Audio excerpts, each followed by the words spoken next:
प्रत्येक पोलीस स्टेशनमध्ये शांतता कमिटीच्या स्थापनाच यासाठी झालेली आहे की पूर्ण पोलीस स्टेशनचं जे काही ज्युडिडिक्शन आहे त्याच्यामध्ये चांगल्या प्रकारचं वातावरण राहावं, पोलीस आणि जनता यांच्यामध्ये संबंध चांगले राहावेत आणि एक वातावरण म्हणजे कायम सामाजिक सलोखा हा राहिला पाहिजे. यासाठी वारंवार शांतता कमिटीच्या मीटिंग बोलवल्या जातात आणि समाजामध्ये काय झालेलं आहे त्यामुळे बऱ्यापैकी आम्हाला पोलिसांना समजत असतं. आता ही जी काही झोन स्तरावर जी शांतता कमिटीची बैठक बोलवलेली आहे त्याचा उद्देश आहे की कारण आगामी काळात येणारे सण बऱ्याच वेळेला आपल्याकडं वर्षानुवर्ष आपण अनेक सण मनवत असतो आणि प्रत्येक सणाचा एक इतिहास असतो.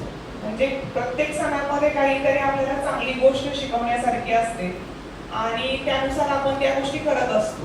आता आगामी सण बघितलं तर 25 आणि 26 तारखेला होळी आणि धुलीवंदन आहे, 28 तारखेला शिवजयंती आहे